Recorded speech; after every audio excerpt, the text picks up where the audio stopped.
Hi, I'm Samantha Heil, Executive Director of Book Fair at Bel Air, and I'd love to invite you to one of the biggest bookish events in the region. Join us on Saturday, August 8th, 2026 from 10 a.m. to 2 p.m. at APG FCU Arena at Hartford Community College for a free, family-friendly event celebrating books, readers, and community. Book Fair at Bel Air features more than 110 authors and vendors, best-selling featured authors, kids' activities, face painting, story time, arts and crafts, photo ops, and plenty of fun for readers of all ages. Whether you're a lifelong reader, raising future bookworms, or just looking for a unique day out with the family, there's something for everyone at Book Fair at Bel Air. Learn more at www.bookfairatbelair.org or follow us on Instagram at Book Fair at Bel Air. We hope to see you there this August. Coming to you from the Freedom Federal Credit Union Studios, Hartford County Living presents Conversations with Rich Bennett. Slow pitch affairs.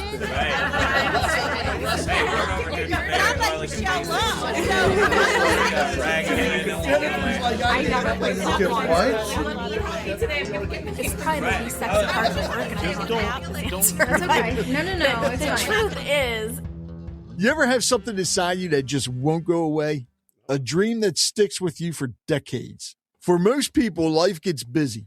Careers take over, responsibilities pile up, and that dream quietly fades into the background. But what if it didn't? What if, after nearly 40 years of carrying that dream, you finally decided now's the time?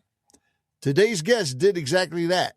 Sam Polakoff is someone who's built a successful career in the world of supply chain engineering, leading a third-generation company, and even launching a software platform to help smaller businesses compete. But underneath all of that, he's always been a storyteller. And when the moment came, he didn't just dip his toe into writing, he went all in. Now he's an award-winning author, crafting everything from gripping thrillers to historical fiction, and even stepping into the world of children's books. His stories aren't just entertaining. They pull you in. They make you think and stick with you long after you turn the last page. How's it going there, Sam? Doing great, man. Doing great. Happy to be here. But you're still working full time. You're not retired, right? No, not retired at the end of 2024. Wow. Okay. Now, when did you start writing? Oh, well, I wrote my children's book in 2006. That was actually my first publication. Oh, wow. And then years later, 7-8 years later, I was challenged by a business coach to do something I've always wanted to do, but have never done. And I said, well, gee, I'd always wanted to write a novel. So it's something that I'd wanted to do, back to my teenage years. Right. And of course, my father knew I was a good writer because I'd written a lot of technical things, for the business. But he said, no, you'll starve. He says, come work for me. And I said, well, I'll do it for a few years, but I don't want to be there forever. And of course, forever, I was there forever. Anyhow, long story short, that's how I got started with writing novels on basically a challenge from a business coach. Wow. And that when I sat down to start writing, I was like that deer in the headlights movie author staring at the blank screen and my fingers on a keyboard and like, what the hell do I write?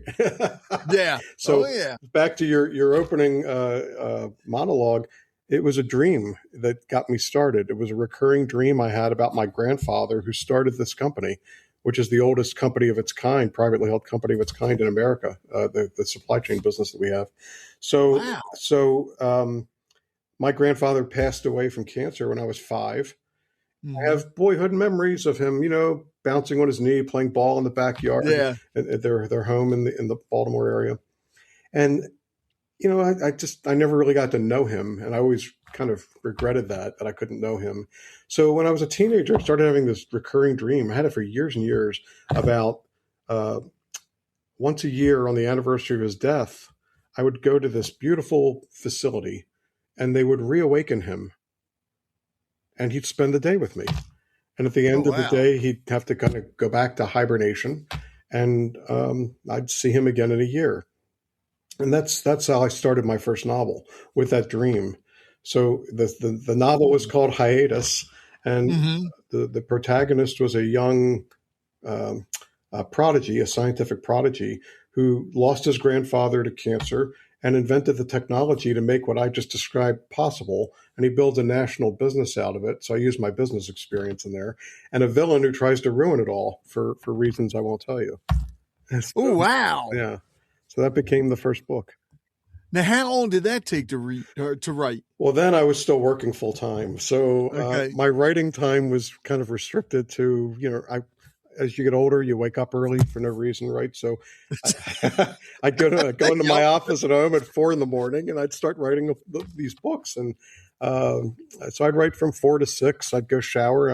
I'd go to work, and that's what I did for a few years. So I started writing it in 2014, I guess, somewhere in there, and it actually got published in 2018. So it didn't take that long to write, but the publication process and the revisions and so on and so forth, just to get it to where I thought it was commercially viable, took some time. Now, you go through a publisher, right? Well, I have my own. So I created my own publishing company called Komodo Dragon Books, and it publishes one author. So, for now, right? Maybe, maybe not. It's a lot of work to take on another author. I know, it's a huge commitment. And at my age, I don't know if I want to do that anymore. So, for now, it's just mine. The reason I ask that is because you always hear authors talking about how, and most of them seem to be going the self-published way, because it's so hard to find a publisher, because most publishers want you to have an agent and most agents want you to have a publisher first. Well, I'm not sure I agree with the second point.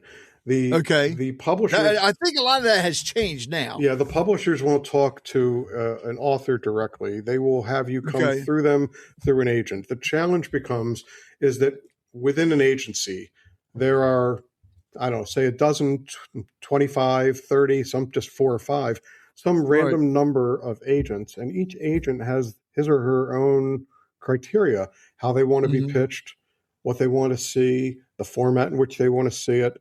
And they get besieged by so many unsolicited manuscripts and authors that they can't even respond to them all.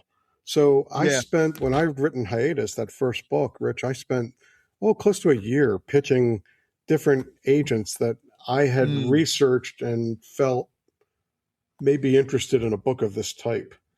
And, I couldn't get a nibble. I think I gave up when I finally got a response from one that said, I got a letter that said, "Dear Sam, your concept is interesting, but I couldn't develop a deep, meaningful connection to your main character in the first 5 pages."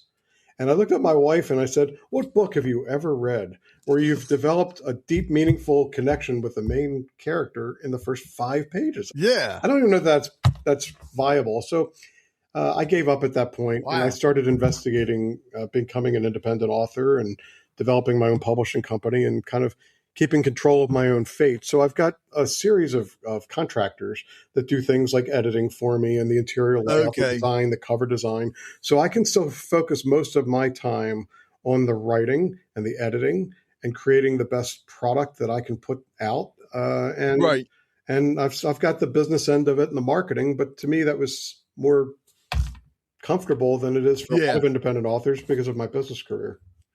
All right. I also want to go back to that first book, the children's book that you wrote, especially since I play Santa professionally. Oh, nice.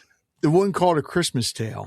What made you decide to write a Christmas book? Okay. Well, there's a story to that, of course, right? There's a story. Well, I would hope so. Everything. I'm a storyteller. So, when I was the CEO of the family business, for 20 years, I had every morning on a timed basis sent a morning message. I call them morning messages to my employees on a timed basis. So at 5 a.m. every day, every employee would receive some daily inspiration. That's smart. Yeah. And it was just something that I was committed to. And then in December, I would always do a series of things about people being kind to other people during the holidays. So my daughter is also a writer. She and I had this conversation back in 2006. I said, each Christmas I kind of recycle the same inspirational stories from the prior December. I said, I'd really like to have something original. So we had both agreed we'd write some material for this December, that's 2006, for the morning messages. And one that I wrote was A Christmas Tale. It was just a text story, never meant to be a children's book. Right. And it went out to all of our employees, of course. And then there was a group of friends around the country that received these as well every day. And one of my friends, who was a children's author, and he called me up and said, Sam, this story is amazing. He says, you should turn this into a Christmas book. And at the time, my wife and I had a nonprofit in Maryland to fight glaucoma. So he says, I can help you get the resources you need to make this a children's book. And you can, if you want, donate the proceeds to the fight against glaucoma, which is what we did. So that's how it all started. And of course, I can't draw. You don't want me on your team in a game of Pictionary. So I found, you're like me. You can't even draw a stick man, right? I could probably do that, but I needed somebody who was a talented illustrator, and I was aligned with one through the publisher, which back then was called BookSurge, since acquired by Amazon and turned into Kindle Direct Publishing. But BookSurge gave me a list of illustrators. And through that process, I found Jennifer Taylor is her name, I'm sorry, that did an amazing job based on pictures of our own cats that I gave her. Oh, wow. So she kind of turned them into a personalized story. So, all right. So something else that you said there, you said your daughter's a writer too, or an author? No, she's not an author, but she was a journalism major at Penn State, and she was the youngest editor-in-chief in the history of Valley Magazine, which is State College's equivalent to Baltimore Magazine, which I'm sure you're familiar with. Oh, wow. Yeah. So she did an amazing job through that, and she's had a very nice career, and now she's working in marketing for Children's National Hospital in D.C. Really? Mm-hmm. Oh, wow. Have you ever thought about collaborating on a book? I honestly am so engrossed in writing historical fiction right now. Yeah. And she's so busy with her career. And it would take forever to write. Yeah. Yeah. One day, honestly, what we talked about years ago when she was still in college was co-authoring a book of poetry. No, but really? She's very gifted writing poetry, and my poetry sounds like a Hallmark card. So, so I don't know if I'm qualified to do that. But why not? That make the book sound like a Hallmark movie. Well, I don't know if that would be good enough.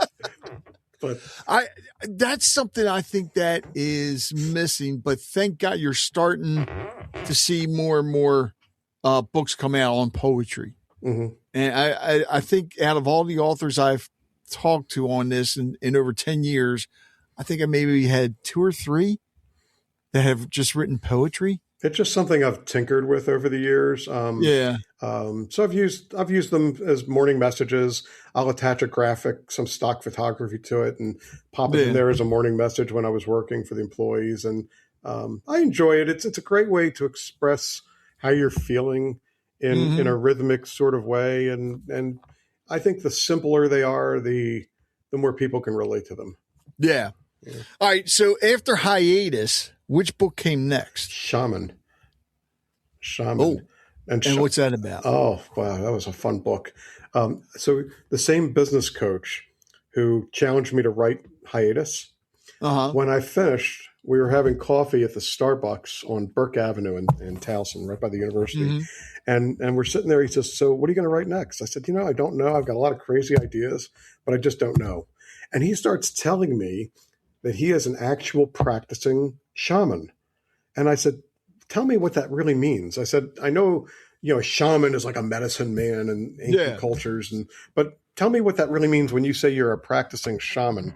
And he says, well, in Western civilization, there are still lots of people that practice shamanism, which is a method of healing, and not only physical but mental approach to things. And so he gave me books to read on shamanism. He says, is this something that interests you? Would you like to learn, maybe about engaging with shamanism, I said, well, I'm not sure I want to be a shaman, but it sounds like something I could use in a novel. And that's what I did. So I read, I don't know, 4 or 5 different books on shamanism and related topics like Akashic readings, which I can explain if you're interested. And and so shamanism, this character I've got in Shaman is a U.S. senator from Maryland named Dan Alston, and he starts experiencing crazy voices and visions he doesn't understand.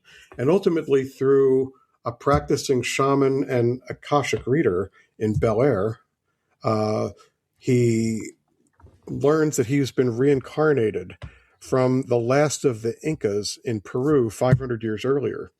And it is true, shamans believe that people reincarnate in groups. And that, my daughter in this life might have been my sister in a prior life, and my wife in this life might have been my daughter in a prior life. And since you and I are meeting today, we could have been, friends or brothers or business associates in a past life. So this is what they believe.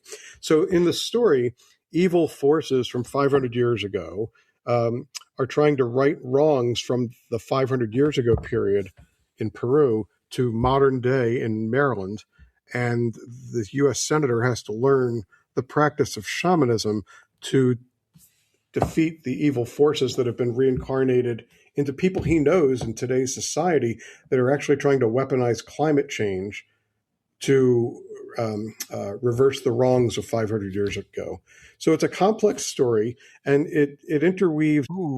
You'll read scenes from 500 years ago and those characters, and you'll read scenes from current times with the current characters they've reincarnated into, and then I converge them all toward the end for the crescendo, so to speak. But that's how that book started, and that's what it's about. In fact, people ask me frequently, even today, what my favorite novel is of all my books, and that's the answer, because it got me so interested in shamanism and reincarnation and all of these different concepts that it was fun to write. It was challenging and it was fun.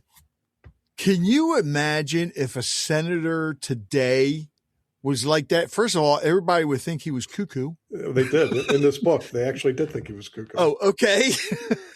But and that's the good thing about, reading it in a novel, you get just tied into it. And that's one good thing about, being fiction and being real life. Because if it was real life, who knows? Maybe it is real life.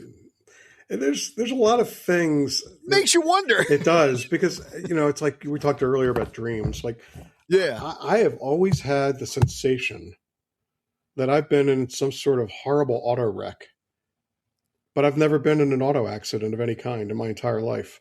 I'm going to be 64 years old in a few months. I've never been in an auto accident, but I feel like I've been in one. And it's just, there's no way to describe that other than to think, well, maybe in a prior life, I was in some sort of auto wreck. Then the other feeling that's kind of inescapable is I feel like I've lived in this old West, kind of like those old Clint Eastwood movies, and the wooden swinging doors in the saloon and 2 guys challenging each other to a duel in the dusty street outside. I feel like I've lived in that time period, but I have no idea why I feel that way. I just have those feelings.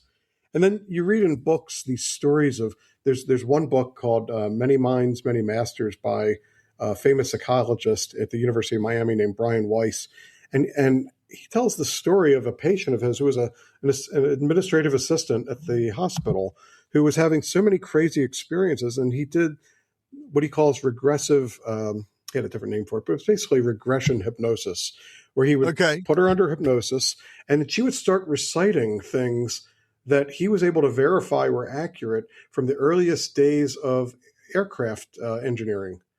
And this woman would have absolutely zero knowledge of the early days of building aircraft engines, but she was able to recite a chapter and verse under hypnosis. Wow. So it makes you to start questioning what you believe and if it's reality and how that works. And so that's why Shaman today is still my favorite novel. It was very interesting in terms of a personal introspective look at my own life and what I experience. Oh, now you want me, I want to study on that now. I can give you lots of resources. Oh, that'd be great. Yeah. That's the one thing I love about reading different novels and everything and talking to different authors, it just makes you want to investigate all these different things. Mm-hmm. And another one, I want to start studying like all these different religions as well. Yeah. Just because you learn so much. And a lot of times it's like they all sort of tie together. In a lot of ways they do. There's ties. Yeah. And I'm not an expert by any stretch of the imagination on any religion, but the Akashic Records that we talked about earlier, the shamans believe in many cultures that everything you do in a lifetime, meaning there are multiple lifetimes per soul, is recorded in these Akashic Records, and that you can access them with a qualified Akashic reader. So in my book, my senator goes to visit an Akashic reader. I had my own Akashic reading done to kind of authenticate what I was writing and create those scenes. And some of the stuff I learned, it's amazing. It was kind of mind-boggling, I learned that I once lived as a blacksmith in the Old West. So that those recurring feelings of the Clint Eastwood movie Swinging Door Saloons, I apparently did live as a blacksmith in that time period. And my wife of 37 years was my daughter in that time frame, according to the Akashic reader. So, God, I definitely want to find out what I was. Yeah. There's people that could do that. That would be interesting. Yeah. Yeah. I hope it would be interesting. I hope I wasn't like some kind of freaking psycho or something. Well, if you had been, the shamans believe that your soul will continue to reincarnate itself until you live a life that's worthy of, we'll call it elevation, or, into a heavenly sort of body. But that's what they believe. If I was a psycho back then, hopefully I did, change all that. All right. So with Hiatus and Shaman, you said it was a business coach that gave you? Yeah. Yeah. Was he the first one to actually read both copies after they were published? Well, before anything's published, my first reader for every book has been my wife, Denise. And like I've always told people, you can watch a movie, read a book with her at the same time, the same book, watch a TV show, and she will always guess the ending, like a third of the way into it. She'll pause a TV show and she'll say, I already know what's going to happen. And 9 out of 10 times she's right. So she's got an uncanny instinct. So she's always been my first reader, Rich, because I figure if I can keep her guessing, I've got something good. Is she a good critic? Yeah, she's a good critic. She tells me that something's not working. And that, even the historical fiction that I'm now writing, after 4 thrillers, I wanted to write historical fiction because it's something I've always been passionate about as a reader throughout my entire life.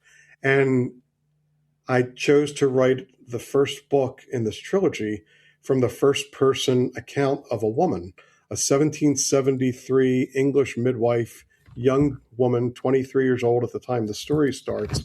And I remember telling my daughter, I'm going to do this. She says, well, that's ambitious because, I'm not, you don't know me.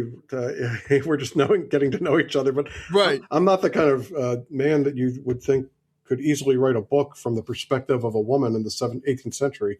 So I did that. It was hard work. And so I relied on my daughter. It's a challenge, my wife, though, isn't it? Yeah, to tell me, are you getting this right? Are you not getting this right? Yeah. A woman would never say this. A woman would never react this way. And it was very important to me to capture the true essence of what a woman in that time frame would feel and how to do that. So that's another thing I'm especially proud of, is that book has been very, very highly regarded. And the second book was written in the third person with Essie, who was the main character in the first, as one of 3 point of view characters, one of actually several. But so that was challenging and fun. You're listening to Conversations with Rich Bennett. We'll be right back. Hey, Terry Troyer, station coordinator here at 91.1 WHFC, inviting you to support us right now at WHFC911.org. Your support keeps us playing your favorite tunes and bring you the latest campus news too. Donate right now. Be a part of our vibrant community, WHFC911.org. And thanks. And out of the 7 books you've written, this is the first series? This is the first series. And I've had a reason for that too. Okay. So as a reader, we've all read books that are parts of series. Yeah. And they go on and on and on and on and on and on. And I said, sometimes I just get bored with the characters as a reader. Different scenarios, can the author put these same people in? And after a while, it starts to feel sort of perfunctory. So I always said I wanted all of my novels to be independent stories that just stand on their own. I fall in love with those characters while I'm writing them. I immerse myself into those characters and their stories while I'm writing that book. And then I move on and create new ones.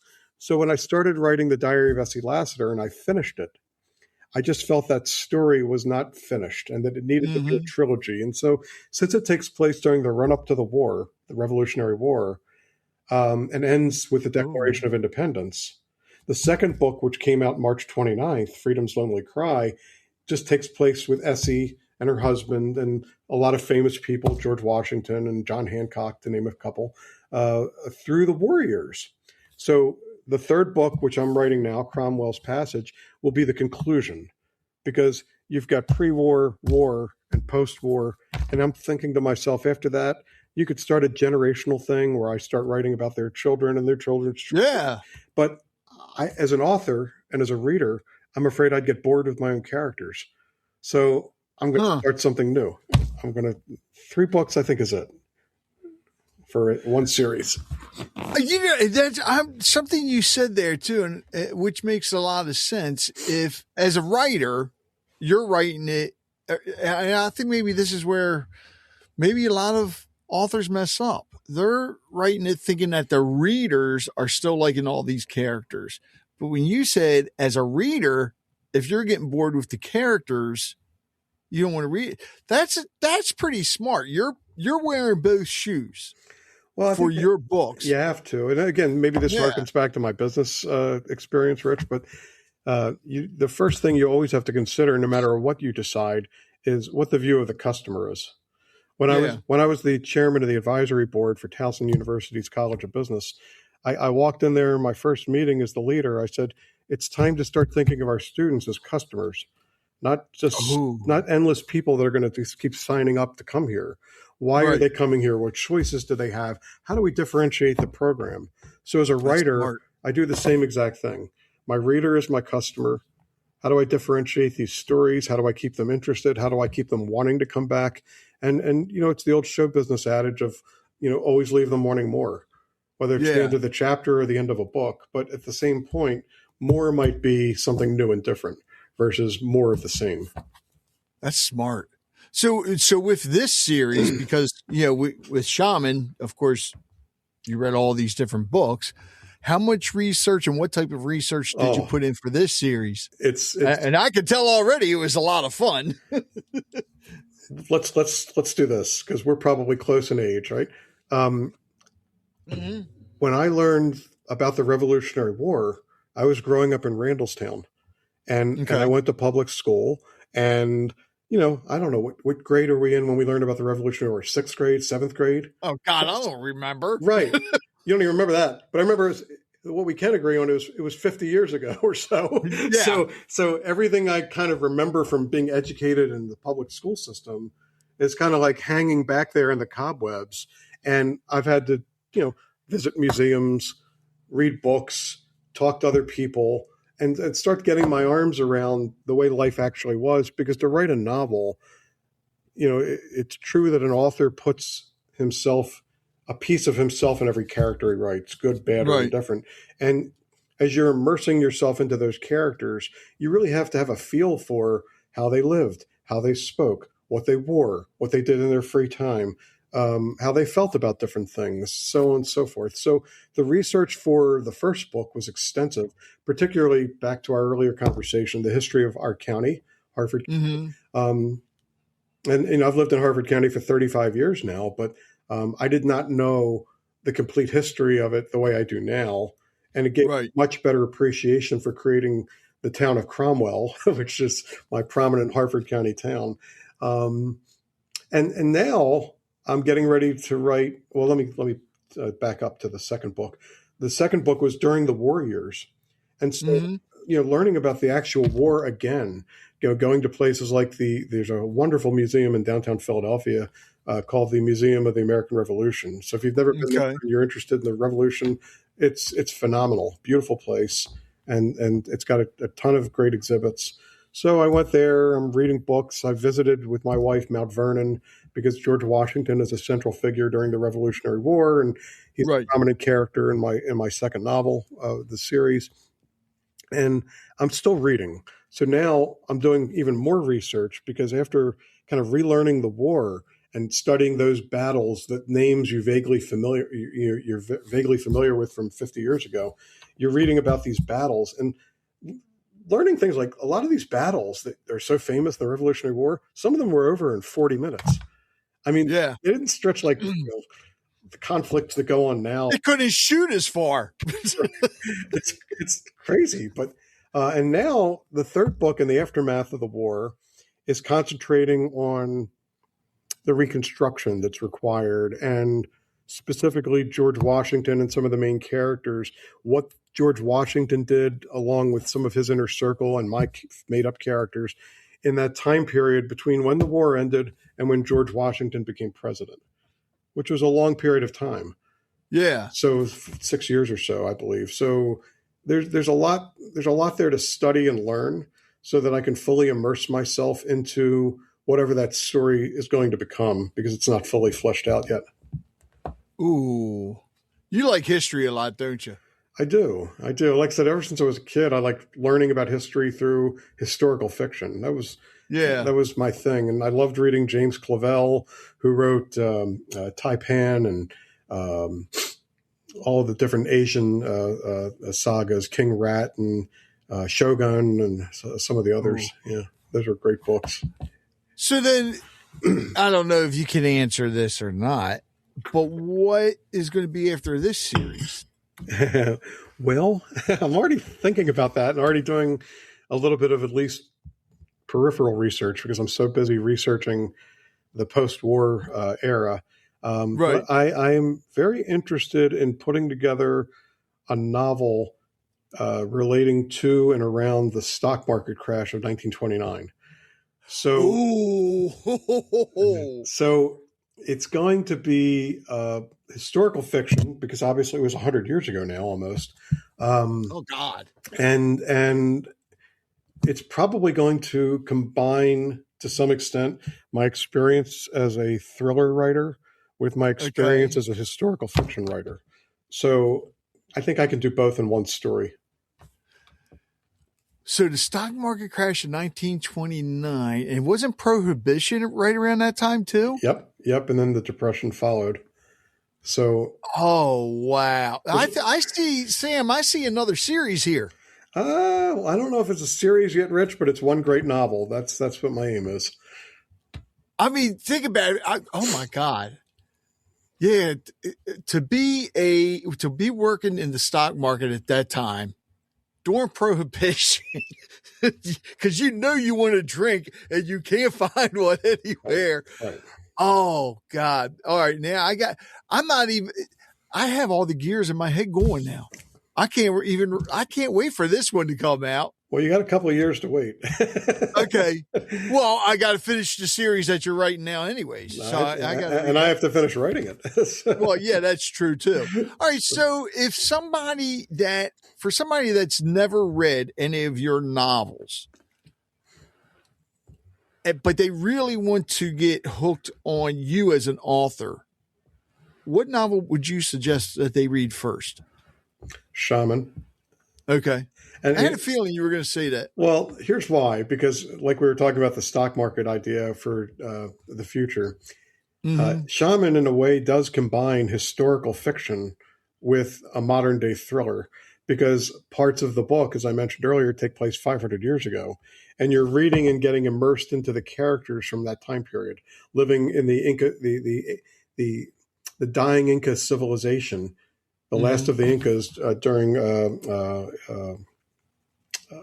in Peru 500 years ago. So that getting that sense of historical fiction and melding it with a modern day thriller I think is a pretty unique insight into a reader's beginning of Sam Polakoff's novels. If you like that, you're pretty much going to like everything I've written. Now, with your books, because not everybody likes to turn pages or even electronic pages, they are in Audible form as well, right? They are. They are. Audible has been, for an independent author, until recently, an unaffordable plateau to reach. Because when you listen to books on Audible, and I do, and I enjoy them very much, especially some of the eyesight issues I've had recently, I've been listening to books a lot. The narrators, they're gifted people. They do a tremendous job of making you feel what a character is going through or saying, the ones who do it well. But for an independent author to hire a narrator and go through, thousands and thousands and thousands of dollars. So Amazon, owning Audible and Kindle, has recently introduced an AI voice studio where an independent author can turn their Kindle version into an Audible book using what they call virtual voice. And they give you and they give you dozens of voices to choose from. And in concept, it's a great thing because it's free. And it takes about 15 minutes. But you have to listen to the entire book before you post it on for sale on Audible, because make sure it's accurate. They don't always pronounce names properly. They don't always pause properly. Sometimes their voice rises at the end of a sentence where it shouldn't. And virtual voice, the studio that Amazon provides, is better today than it was a year ago when it was first introduced to the public. But it's still imperfect. And so while all my books are out there on Audible, they're all using virtual voice. They're still enjoyable, but I'm a perfectionist, and virtual voice is software. It doesn't allow me yet to make some of the changes to something a human narrator could do much, much better. So that's where we're at. And I'm hoping Amazon has put out information that they're working on improving the technology, and then I can pull each book back and re-edit it in Audible, to make it better. So unless you want to volunteer to narrate all the novels for me, that would be. I don't know if you want me doing different character voices for you. But I'm glad that Amazon is doing that now, though, because you're seeing, especially with AI, you're seeing all these platforms now where you can do the different voices and everything, and you're right. It's when it comes to independent authors, trying to do an audiobook is too expensive. It's unaffordable. It would cost you, probably between $5,000 and $10,000, and there's really no return on that investment, right? Unless you have some sort of runaway bestseller. And a lot of people prefer to listen to a book. Yeah, and like you said, that's the only way they can enjoy a book. In a lot of cases, that's accurate. Yeah. So for my purposes, people that can't read or don't like to read but like to listen, they have a functional yet imperfect manner in which to listen to my novels, and I appreciate that. But I'm also committed to making it better as Amazon gives me better tools in the studio to improve those novels. I'm committed to making them better for people. But I'm just happy that they're in audiobook form as well. I mean, that's great. So any plans on ever doing another children's book? I never say never. It's funny. It's funny when I look back on that children's book from 20 years ago and remembering the story we told earlier. It wasn't written as a children's novel. It was written as an inspirational story for adults that we turned into a children's novel. So looking at it, in hindsight, there are words in there that are maybe a little bit too sophisticated for second and third graders, which is what the book is intended to be for. So as the book comes to its 25th anniversary in 2031, which sounds far away, but it's not, I've thought about issuing a 25th anniversary edition that kind of writes it the way I would write it today, meaning a little bit more geared toward children and not an adult story that was morphed into a children's book. Right. So that's the only a good real thought idea. I've had. Yeah, it's the only thought I've had about really writing another children's book. I even though I'm retired, the research and the energy and the passion I have for writing historical fiction and thrillers is so strong.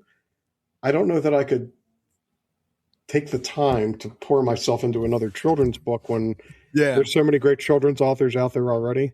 And I'm thinking more that I'll stay in my lane. Well, I was going to say the historical fiction and the thrillers is your passion.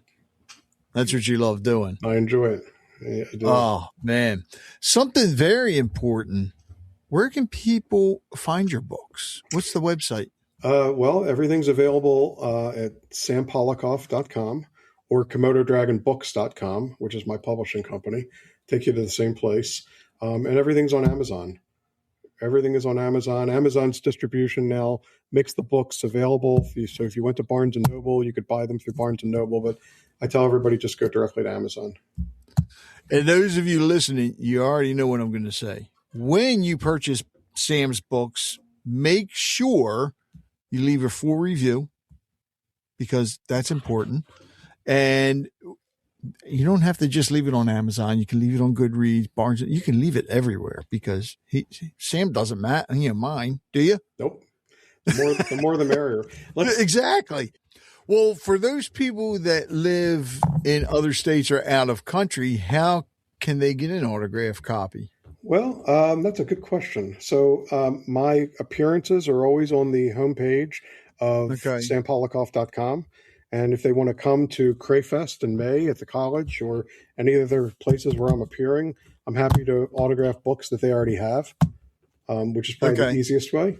If somebody wanted to send me a book and postage return and have me mail it back to them wherever, I'm happy to do that as well. Now, Sam, this is going to be tricky. Well, actually, first of all, is there anything you'd like to add before I get to the last question? No, I think we've covered a lot of good ground. And this is the tricky part. Okay. Because you're going to pick the question. Okay. Pick a number between 1 and 5. 4. 4. All right. Now I got to get to that block. All right. Now, oh, nope, that's block number 3. Now pick a number between. I have a funny feeling this question is going to tie in with what we've been talking about. Now pick a number between 61 and 80. 61 and 80. 70. 70.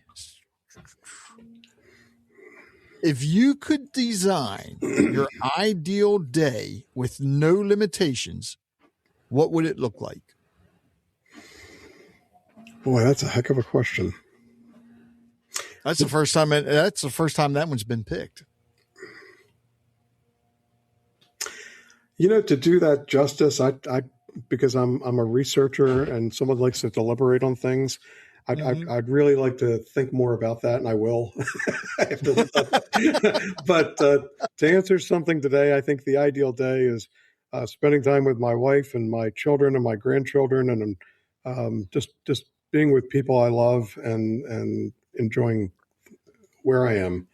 You know what? That is a great answer because you never know what tomorrow will bring. Yeah, so and being in the present, family, being in the present is so important because so many people worry about what happened, what might happen, what didn't happen, and that's true. It's hard to do, but I think just being present and appreciating the things that you've got, the people that are in your life, that's really super important. I agree with you 110%. I mean, see, that was a great answer, Sam. But in all honesty, I thought you were going to say 64 because you said you're 64 years old, right? Not till July. Not till July. That's right. All right, so 63. Wait a minute. You know what? I'm going to ask you 63 and 64 anyways. I'm cheating. I've never done this, but I like these two questions. So 63, if you could instantly acquire one new skill or talent, what would it be? I'd like to be able to fly. Ooh. Just like Superman. Yeah. That's another, this is going to come back full circle to the beginning of the conversation where we talked about dreams. For the craziest, stupidest reasons, I've always had dreams that I'm Superman and I can fly and save people. So yeah, let's don the red cape and let me fly. Well, in that case, this question just has to close it out. Because going back to those dreams and you being Superman and the books and everything, if your life had a theme song, what would it be and why? Oh boy, those are really tough questions. I got 100 different ones, and I've yet to go through them all. I don't even look at the questions in advance. I let people pick the number. I kind of relate to the Neil Diamond signature song, "I Am, I Said," where he's lost between New York and Los Angeles. And, for me, that's more like, I was lost between the supply chain career and my passion to write. And, how do you reconcile the distance between the two? So, because you're not giving me any time to ponder, which I need, I'm going to say, "I Am, I Said." But that's a good song. It's a great song. Yeah. I mean, I can deal with that. Sam, I want to thank you so much. It's been an honor. And I have to say this, Terry Troyer, thank you for suggesting to get Sam on. Terry's a great guy. Oh, he is. He is an awesome guy. I love having him on whenever he comes on, whenever he gets a chance to. He's been on a few times, but oh my God. Yeah. There's your voiceover for your books. He actually did the voice. We had him do the voiceovers for our phone system here at Next Terrace. Really? Yeah. I've known Terry a long time, and I thought there's a great voice. I got to put that to work somehow. So we did. He recorded all of our phone scripts for us. Oh yeah, he is awesome, and I actually serve on the board for WHFC for the Community Advisory Board, and I mean, I could sit down and talk with Terry for hours. Yeah. And of course he always cracks on me because he was Air Force, me being the Marines. Well, he tries to crack on me, but gotta admit, Air Force had the best sleeping quarters and the best food. I think they still do. Our food, apparently, according to the Navy, was crayons. So on that note, Sam, thanks a lot. Thank you, Rich. Appreciate it. Enjoyed it very much. One of the things that really stood out to me today is that Sam never let go of a dream. For nearly 4 decades, he carried the desire to write novels while still building a successful business career, raising a family, and leading a company. And when the opportunity finally came, he didn't make excuses. He actually made it happen. We talked about everything from recurring dreams and reincarnation to the Revolutionary War, historical fiction, publishing, family, and the importance of staying curious. And if there's one thing I took away from this conversation, it's that it's never too late to pursue something you're passionate about. So whether you're intrigued by the thought-provoking world of Shaman, fascinated by the historical depth of the Diary of Essie Lassiter series, or simply inspired by Sam's determination to follow a lifelong dream, I encourage you to check out his work. Visit Sam Polakoff, SamPolakoff.com to learn more about his books, upcoming appearances, and where you can get your hands on a copy. And as always, when you read a book by any independent author, do them a favor. Leave a review. Those reviews make a bigger difference than most people actually realize. Sam, thank you for sharing your story, your insights, and your passion with us today. And to all of you listening, thank you for joining us for another episode of Conversations with Rich Bennett. And if you enjoyed this episode, be sure to share it with your friends, family, book lovers, history buffs, and anyone who has a dream they've been putting off. Until next time, remember, sometimes the stories that stay with us the longest are the ones we almost never told. Take care and keep the conversation going.